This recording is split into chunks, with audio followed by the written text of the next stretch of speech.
और इस बीच ट्रेन में हुई गोलीकांड को लेकर एक और बड़ी खबर यह है कि आरोपी ने अलग अलग जगह गोलियां चलाई।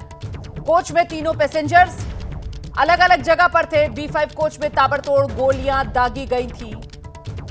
जो जानकारी दे रहे हैं हमारे सहयोगी मृत्युंजय। देखिए, झड़प जो है उसकी ASI से हुई थी, मतलब अपने सीनियर अफसर से हुई थी। उसने गोलियों से उसको भून डाला और अभी जो तस्वीर उभर रही है वो ये कि बहुत मुमकिन है ये 3 यात्री जो मारे गए इस गोलीकांड में, वो जो दूसरे कोच में सफर कर रहे थे, B5 कोच में नहीं थे, वो S6 कोच में सफर कर रहे थे। हो सकता है गोली की आवाज सुनकर वो वहां पर आए हो, उनकी किसी तरीके की बहस इस कांस्टेबल से हुई हो, या फिर चश्मदीदों को खत्म करने के लिए, अपने खिलाफ सबूत खत्म करने के लिए, नष्ट करने के लिए उसने बतौर चश्मदीद इन तीनों पर भी गोलियां दागी हो। और जैसा कि जानकारी मिल रही है कि भयंदर के करीब उसने चेन पुलिंग की भी कोशिश की, भागने की भी कोशिश की। मृत्युंजय, क्या और जानकारी सामने आ रही है? जी बिल्कुल, देखिए उसने जो इस हत्याकांड को अंजाम देने के बाद, यानी 4 लोग, 3 यात्री और अपने वरिष्ठ ASI मीणा पर गोली चलाने के बाद आरोपी ने भागने की कोशिश की। इसके लिए जब ट्रेन दहिसर, यानी मुंबई का जो पहला रेलवे स्टेशन आता है, दहिसर के करीब जब प्लेटफॉर्म पर ट्रेन पहुंच रही थी, उस समय चैन पुलिंग करके ट्रेन से उतरने की कोशिश की। लेकिन उस समय तक GRP को सूचना मिल चुकी थी कि ट्रेन में फायरिंग हुई है, फायरिंग करने वाला RPF का जवान है। ऐसे पर GRP के जो पुलिसकर्मी थे वो सतर्क थे। उन्होंने आरोपी को रंगे हाथ हथियारों के साथ पकड़ लिया, उसे पकड़कर रखा था। फिर अधिकारियों से बात करने के बाद उसे बोरीवली GRP में लाया गया है।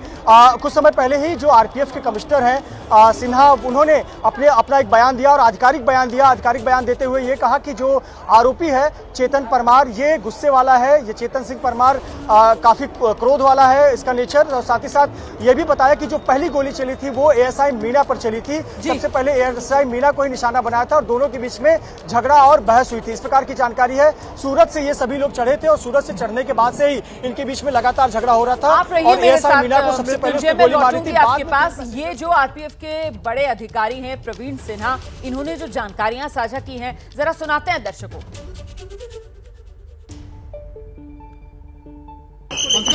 नाराजगी नहीं है, उसका कुछ तबीयत गड़बड़ थी, लग रहा था जैसा जो दिखा उसको। पहले टीकाराम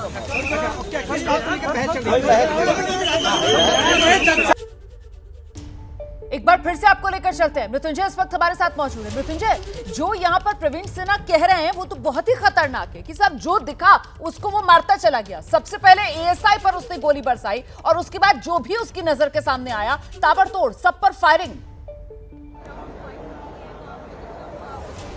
तो माना निश्चित तौर पर सवाल तो यही उठता है कि अगर आप ये खुद अधिकारी कर रहे हैं कि उसकी मानसिक स्थिति ठीक नहीं थी, वो गुस्से वाला था, तो ऐसे व्यक्ति को, ऐसे जवान को ड्यूटी पर क्यों लगाया गया? सवाल यह है कि यदि खुद अधिकारी ये मान रहे हैं कि वो क्रोध वाला था, उसकी मानसिक स्थिति ठीक नहीं थी, तो ऐसे व्यक्ति को जिम्मेदारी क्यों दी गई इस पैसेंजर्स के बीच में यात्रा करने की और हथियारों के साथ वो भी यात्रा करने की, और उसकी ड्यूटी क्यों लगाई गई? ये खुद कटघरे में RPF के अधिकारी खड़े होते हैं और उनकी जिम्मेदारी बनती है, उनकी जवाबदेही बनती है कि ऐसे व्यक्ति को नौकरी पर या ड्यूटी पर क्यों तैनात किया गया जब उसकी मानसिक स्थिति के बारे में पहले से जानकारी थी। जी। दूसरी बात, जो बातें अब तक निकलकर सामने आई कि वो महीने भर से अगर परेशान था अपनी ट्रांसफर पोस्टिंग को लेकर, तो सवाल उठता है कि क्यों बार बार उसे ड्यूटी डिप्लॉय किया जा रहा था। उसे मुंबई से जयपुर, मुंबई से गुजरात की ड्यूटी दी जा रही थी और फिर सुरक्षा पार्टी में जो सिक्योरिटी पार्टी होती है उसमें सूरत से लेकर मुंबई तक के लिए उसको फिर से ड्यूटी पर रवाना किया गया था। तो कहीं ना कहीं सवालों के कटघरे में तो RPF के अधिकारी भी आते हैं, जो इस प्रकार से सवालों के कटघरे में खड़े हुए नजर आते हैं कि साहब जानते बूझते कि एक ऐसा उनका